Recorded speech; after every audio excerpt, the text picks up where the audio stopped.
Wisp Sports Radio, the voice of women in sport.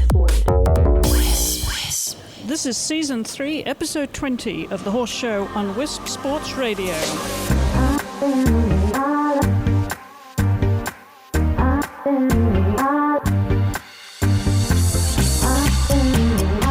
Hello, I'm Chris Stafford, coming to you from the FEI World Equestrian Games in Tryon, North Carolina. This is day 7 of competition here. On Tuesday, I don't even know what day it is. It has been such a busy week already. We're going now into the para dressage this week. That started today. And the show jumpers had their training today, a familiarization in the arena. That took place today. And also the vaulting got underway, but I haven't had a chance to see that. I was able to watch some of the para dressage this morning and also talked to one of the riders who took part in grade 4 of the competition. And that was Annie Peavy, who is trained by Heather Blitz. She's been her coach for a while now, for the last 5 years. Heather, who is a former team member, she coaches Annie Peavy with Royal Dark Chocolate, and they did their test earlier today. And I was able to catch up with Annie right after her ride to hear about how that went for her. And I also spoke to Heather. You'll hear Heather Blitz, and also Annie's mother, Becky Reno. So that you'll hear first of all on the show. We'll go to that in just a moment. And later on in the program, we're going to hear from Laura Kraut, the American show jumping rider, I should say, because the show jumpers got underway today with their training competition. Laura is riding the 11-year-old mare Zeremonie, and they, of course, are a strong member of the team. They've been on the team for a number of years now, or I should say Laura has. This is not her first World Equestrian Games. She's done many games, many championships, been on the team for a number of years, and I was able to catch up with her and get her impressions of the facilities here, what she's expecting of the mare and how the mare is going. So we'll come to Laura afterwards, and then finally I was able to catch up with Di Lampard, who is the British chef d'equipe. She's been chef d'equipe for the British show jumping team now for some 5 years, and has been turning that team around. They've been incredibly successful under Di's guidance. She, I have to say, is an old friend of mine. It was lovely to catch up with her and get her take on the team, this young team that she's brought here this year, and also their chances. So she'll tell us all about that a little bit later on in the program. But first of all, we're going to go to Annie Peavy and also hear from Heather Blitz, her coach, and then her mother, Becky Reno. I felt like this show, with all the exciting distractions and even just in the arena, she was totally focused on me and we were completely in a bubble, and she had more power within her body and my power in my body going to her than any show before. Heather, your thoughts on how it went? Well, I never say anything nice unless I mean it, and I think it's the best she's ever looked in any ring so far. Super pleased with and the quality of Annie's riding. There's just the 4 little technical things that happened in the test kept her out of a score that I think we really were hoping for, but at least it was it's not a mystery, I think, why the score was a little lower than we'd hoped. It's not like everything was perfect. We know what went wrong, very, very fixable things, but the general quality and rideability was super top notch. I'm proud, of course. I mean, I am amazed that they can go in with such composure, both the horse and my rider. And obviously I've watched her grow over the last 5 years with Heather, and I never cease to be impressed. Expectations there from you going in? I mean, you know how the horse has performed in the past. Any surprises? No. I thought it was a really nice ride, and I own the horse, but as a mom, I have a lot of nerves, so there's not a lot of thoughts in my head. Annie's much more calm than I am. Well, are you calm going into it, Annie? Well, with Heather's mental training help over my competing in TPDIs in Europe and going to different games. My first games in Normandy, I was much more of a wreck. In this games, I can go in and focus on the test and riding my horse and not like, oh my goodness, I'm at an event. Coming into this one, I've been around the block a lot, so I know a lot more athletes, so that's cool. But also, just going down center line at big venues, it's much more confident feeling, and I just feel feel like I'm on Coco and I'm just riding Coco. I don't necessarily like, oh my goodness, it's WEG. But it's a great show, and it's been fabulous for Coco and me. If you've been watching the Facebook Lives we're doing here from the Games, I talked to Heather Blitz a couple of times today, and she was on a Facebook Live with us telling us more about the paradressage competition. You can check that out on our Facebook page, and she tells us exactly how this competition will unfold and what to expect in the following days there with the individual competition, the qualifiers then for the freestyle. So more paradressage here at WEG tomorrow. And then the jumping, of course, gets underway tomorrow with the speed class. So I talked to Laura Kraut. As I said, she's been on the team for a number of years now. She's one of the most senior members of the team, most experienced members of the US team. And she tells us what she thinks about the championship so far and what she's expecting of her mare, Zeremonie. At another World Games for you, Laura, and you've had a go at the training competition here today. What are your thoughts so far about the facilities generally and it being a World Championship? Well, I mean, obviously this was a goal of mine for probably, 2 to 4 years. You sort of work in 4-year increments, Olympics and then WEG. I'm just excited to be here. It's a long road, and it's not always easy to make a team. As much as people think that you've got a great horse, you're performing well, and it's still a lot of roadblocks can be thrown in your way. But we're here. The facility is fine. Our stabling is excellent. The footing so far seems absolutely perfect. I think we've got one of the best course builders in the world with Alan Wade. I think Steve Stevens has built the fences, and I think he builds the most beautiful jumps there are. So I think for our sport, show jumping, we are going to have a great week. Well, you got lucky, didn't you? I mean, you came in and hurricane flow has passed us by, and it's amazing where the rain has disappeared. I think we got something like 5 inches of rain, Laura, and where's it all gone? Well, I think the weathermen do tend to overdo a little bit, but I mean you can understand why they do, because they want, just in case it were a Category 4. I mean the people needed to be moved, but I think it was we were just very lucky that it didn't stay a Category 4. It turned into what was a tropical depression by the time it got here. That was just a lovely day in England. I mean, we would have been happy to jump on Sunday. It was a bit regrettable that they canceled the dressage, because I think they could have probably gone on with it on that day, as well as the 3-day show jumping. But anyhow, that ended up a great sport yesterday, so all wasn't lost. And yeah, I mean, I think the rain was probably very good for the ground.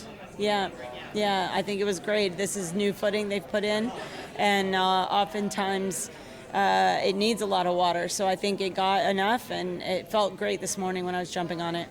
Well, the first week it was a bit of a rough go, as you said. We missed out on the freestyle for the dressage, and then the endurance had a rough ride, literally. And the concept of these World Games, Laura, you've been there from the start, right, watching the journey of the concept of the Games. Do you think that's sustainable now when you see how difficult it is with scheduling and so many disciplines? One of the thoughts was that the lesser-known sports would benefit from the media and spectator attention that the mainstream sports get. How do you think that's evolved, and what are we looking at now? Are you looking for a sustainable future with the Games? I mean, I'm not on the FEI. I'm not one of those people that's really, really in the know, but just as sort of an outsider looking in, I would say that it's probably not sustainable. I think that there's only a very small handful of facilities in the world who can handle all of the disciplines and can also afford to do it. I think it's a huge expense for the organizers. It's a huge expense for, the federations. And to be perfectly honest, I think probably in the end it'll just end up going to world championships per sport. As sad as that is, because it is, I was fortunate enough to be able to be at the WEG that was in Aachen in 2006, and that facility, that was a breeze for them. They have it all there, so it was great, and it was a huge success. But even Lexington, Kentucky, which was a wonderful venue, and they had everything, I think they did suffer in the financial end of it. And it's a big undertaking, much probably bigger than the people here realized. Of course, they had the disadvantage of coming to the party late and very little time to prepare, but what they've managed to achieve is amazing, and what this facility will be like. Talk about that. I mean, the prospects for the future are tremendous for this venue. I think that the prospects for the future could be tremendous if they carry forward and finish what they've started here. That will remain to be seen. So we'll see what happens. And of course, you've ridden here plenty of times before in the small arena. This big one's a little bit different, though. Did it ride nicely there? Yeah, it rode great. I've actually only been here one time, so this was obviously very different than the smaller arena, but it rode beautifully. It's a beautiful stadium, what they've put up, because it's all portable. Basically, that was the grass field that I competed on a couple of years ago. So I think they've done a tremendous job of making the stadium look like it is a stadium. Just final thoughts then. We heard earlier that about what you've done with your horse before you came into this. How was she riding? Do you have the horse that you hope for now? Yes, she was very, very fresh today, which is great because, as Robert pointed out in the press conference, we have 4 days of jumping. She's always got plenty of energy, so the idea was to have her a little over fresh today so that tomorrow she should be hopefully right and ready. And then, she's a horse that could jump 14 days in a row, so I'm not tremendously worried about that. I know it's going to be very hot and very humid. So I think that will be a big concern for a lot of people, but I'm hoping that I won't be one of them. Well, the best of luck, Laura. Of course, Go Team USA, NetJets US team, right? They have been sponsoring you for a little while now. Well, they've been sponsoring the USEF. None of us were flown here on NetJets, so I might just put that out there. But anyways, I'm sure they've contributed a lot to the Federation, and the Federation looks after us beautifully while we're here and at other venues. So I was just basically joking, but it wouldn't be a bad thing to fly on one of those planes once. No, it wouldn't. Well, it's lovely for you to, as you say, great team support. So lovely for you to be back on the team at a World Championship. Yeah, I'm very, very happy. It was an exciting phone call when I got it. Well, thanks again, Laura, and the very best of luck this week. Thank you. Well, thanks again to Laura. We wish them the very best of luck, of course, and also to Team GB, who are on a roll. They've already taken home all the medals from dressage, and an armful of medals from dressage, and also from the eventing team. So a lot of pressure on Di Lampard now, who's chef d'equipe of the British show jumping team, to follow in their footsteps. And I know she doesn't take that responsibility lightly, Di, and she and I go back a very long way. It was lovely to be able to catch up with her and get her thoughts on the young team that she's brought here to try on, and what she's expecting of them and what she expects to take away. I know she would like the medals, but she's realistic in her expectations. So let's hear from Di. Di, it's lovely to see you again. I was telling some colleagues in the press office how you and I go way back a long time. Just let's put this in context. It was the days of our dear friend Caroline Bradley. Absolutely. Those days will never be forgotten, Chris. They were wonderful days and great learning days in my career. She was really my mentor. She was mine too, of course. So if it's lovely to think back of the how established that you became, as a horsewoman, as a rider, as a competitor, and now following your career as a coach and now chef d'equipe. Just remind everybody how long you've been chef for the British team. I'm into my 5th year now, and a lot of the experience that I've accumulated over the years, I've brought into this position from my riding career, obviously. Absolutely, of course. No one can forget Abigail Dream, who really made your name, of course, back in the day. Do you miss that? I do. As I said, there were great times, but realistically now, the sport has changed so much, and you need to be absolutely 100% devoted to riding. No distractions. The sport has moved on so much. I enjoyed those days, and now I've moved on to the coaching and this role. Yeah, and you really have become established now and got a name for yourself as a coach and chef d'equipe. The British team have done particularly well in recent years since you've been at the helm. You must be enormously proud of what you're brought here to try on as a team with some newbies. We've got a few. I want actually to get you to talk through those combinations that you have, the horses that they're riding. Give us a little bit of background about what they've done and how they were selected, and each of the horses and riders, Di. Well, yes, we've got actually in the in the 5 riders that we have here, we've got 3 of them making their debut at championship level. And first, if we talk about Amanda Derbyshire, it's been wonderful to have Amanda over in England this year to do the summer circuit and go into Europe and be part of the British team. And her performances with Louis Banter have been extremely consistent for her to make the championship team here. I mean, the World Equestrian Games, she's been so looking forward and working hard towards this. Talk us through all of the others. And the horse that she's riding, what she did to, obviously she caught your attention with what she was doing in Europe. But so I'd like to just give us your analysis of each of the horse and rider combinations. Yes, Amanda to start with, very capable rider, really steely. She's a gritty competitor. She's in there for the long haul, for sure. And Louis Banter, although she's only a relatively young horse, has been extremely consistent.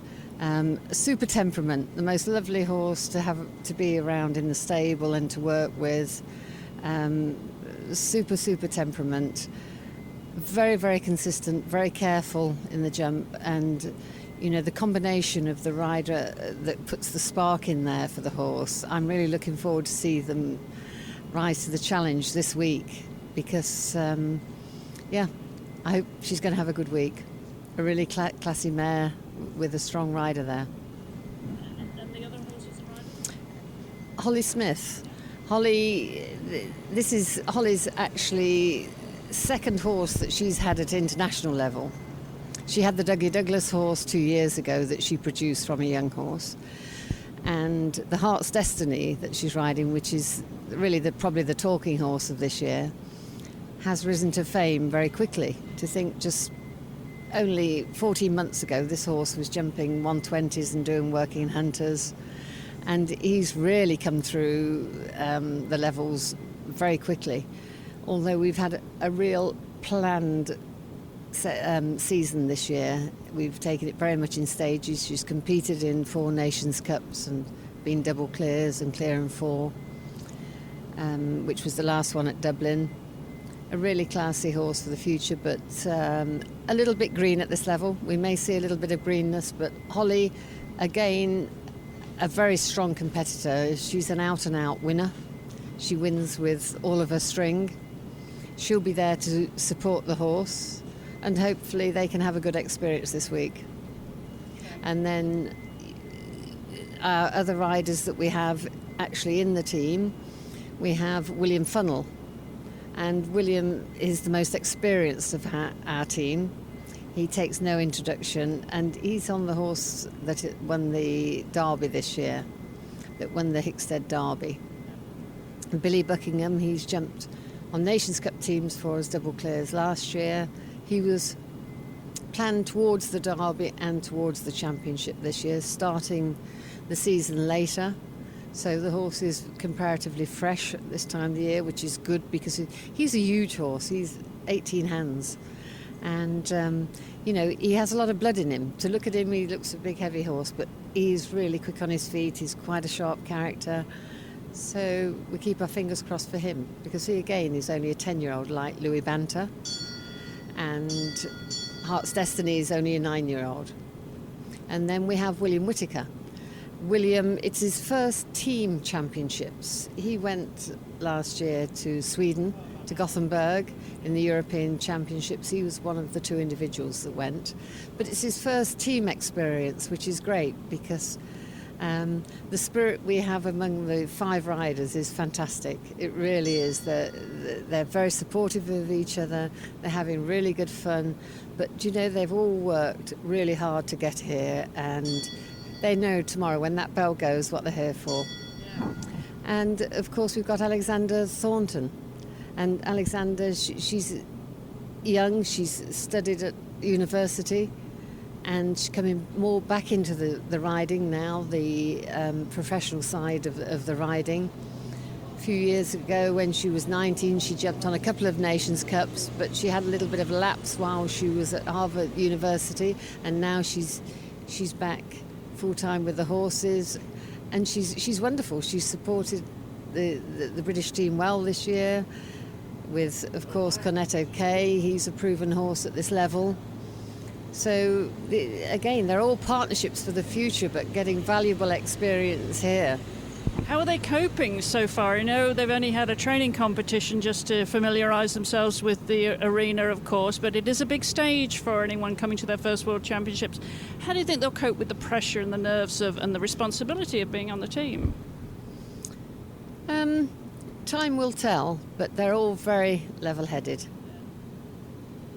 I think we'll come out of this for good. Well, you know that... I don't think we'll come out of it well. We'll come out of it with good experience.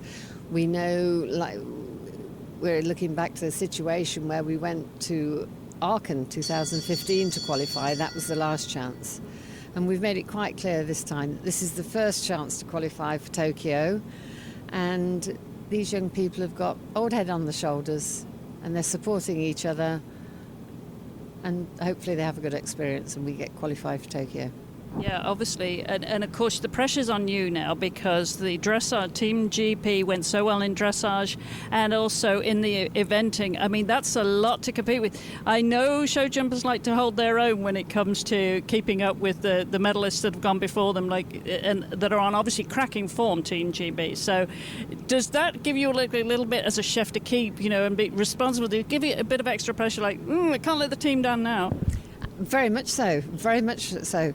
As being chef d'équipe, I've been here since Tuesday and supporting the other chefs, Caroline Griffiths with the dressage and Richard Waygood. And we've had a bit of banter and we shared a few ideas between us.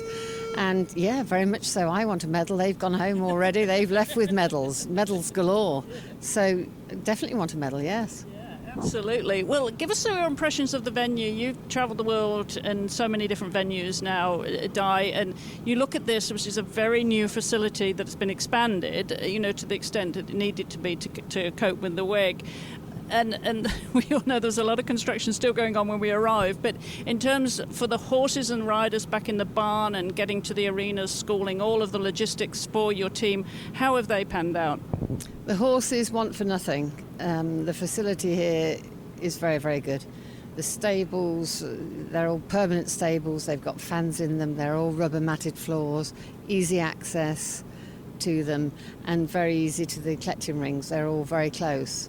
And the footing is excellent, I must say. And we've had our warm-up. We've had a familiarisation in the main ring. The footing in there is very good. All of the horses, all the nations went in there. They went very well. Nobody has got a bad word for the facilities for the horses. They're top class. Well, you will know Alan Wade's courses very well, of course. What are you expecting from him this week? We're expecting a tough test. Yeah, a tough test. And I'm sure with all the nations here, he'll lead us into this. Tomorrow it'll be a cleverly built course, the Table C. I'm sure there'll be options there.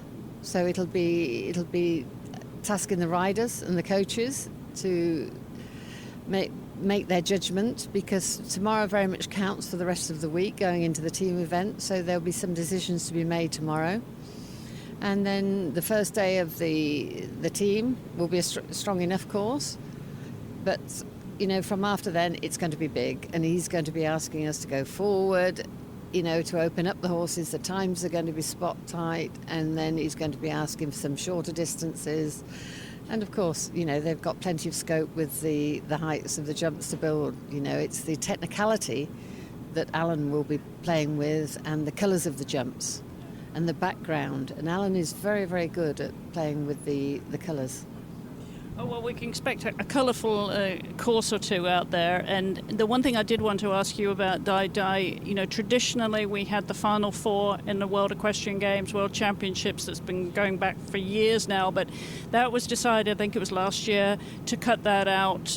How do you feel about that now? Do you think that makes it unique as a World Championship, or are you happy to see it go because it does ask the horse to do a lot in a week?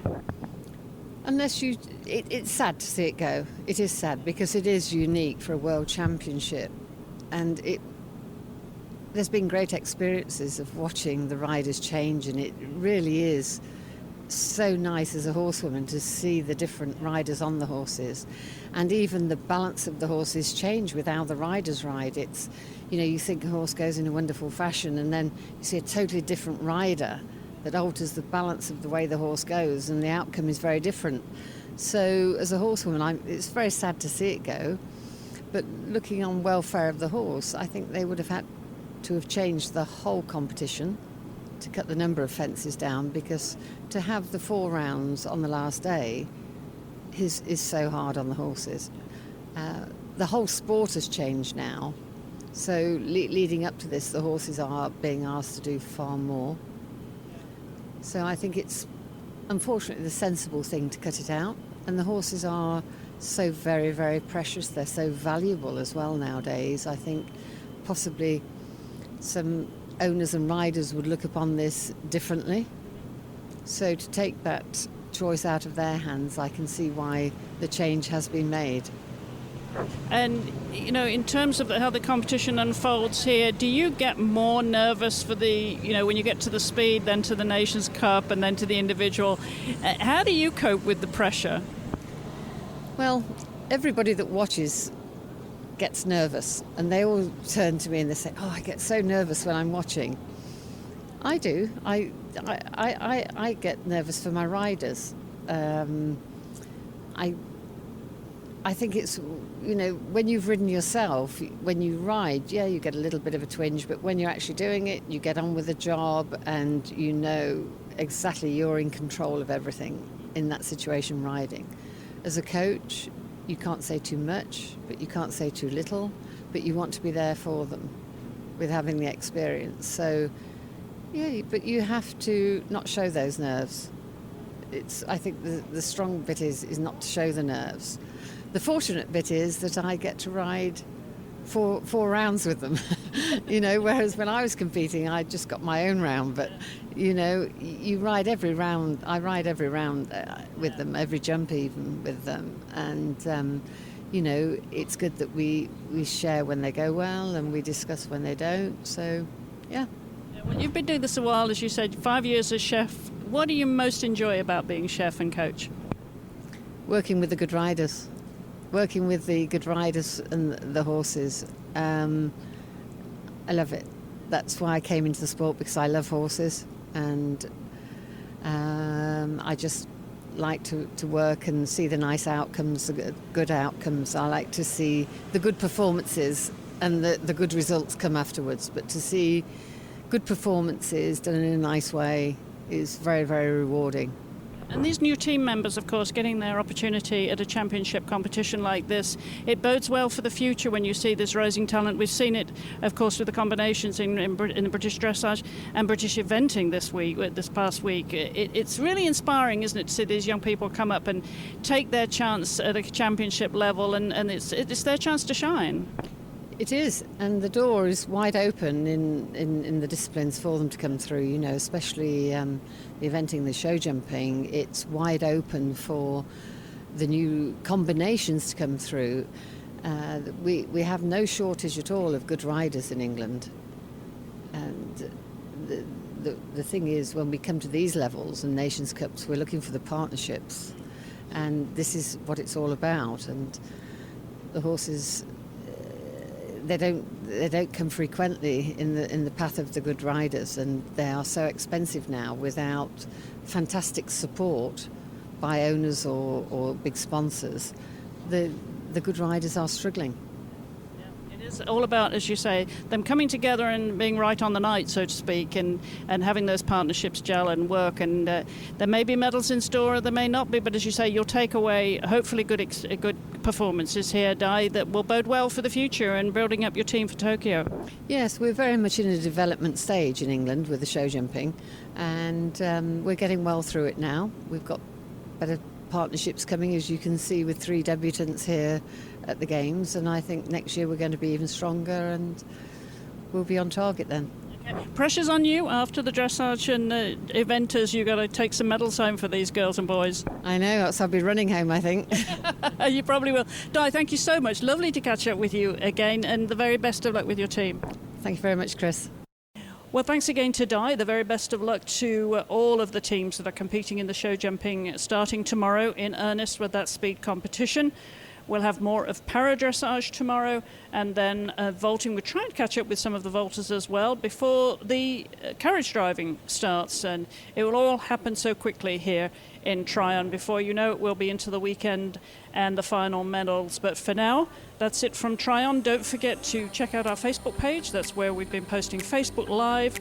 I've been writing on blogs on there and also posting pictures here from Tryon. You can follow us too on Twitter at Wisp Sports and also on Instagram. We've done the occasional Instagram Live as well from Tryon. So do follow us on social media. Let us know what you think. We love to hear from you. I'll be back tomorrow with another episode of the Horse Show podcast. But for now, thank you for listening wherever you are in the world. Goodbye.